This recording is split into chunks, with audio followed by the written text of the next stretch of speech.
Les positions qui traitent sur les options aujourd'hui sont énormes. En résumé, ce que je voulais vous dire, c'est que les financiers, certes, ils perturbent parfois les marchés à terme, mais ils nous offrent aussi des stratégies de couverture, des possibilités de se couvrir, notamment au travers de stratégies optionnelles, au travers de produits structurels. Si les financiers n'étaient pas là aujourd'hui, la liquidité de notre marché serait nulle. Comparer la liquidité du marché que l'on a sur le blé avec celle du colza ou du maïs, c'est assez éloquent. Ce dont il faut être conscient, c'est qu'il provoque une augmentation de cette volatilité.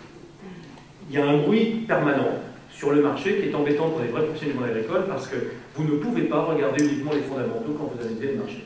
Il y a un bruit de 10 à 15 euros qui tient au fait qu'un opérateur de type bancaire, par exemple, a besoin de couvrir sa position d'option.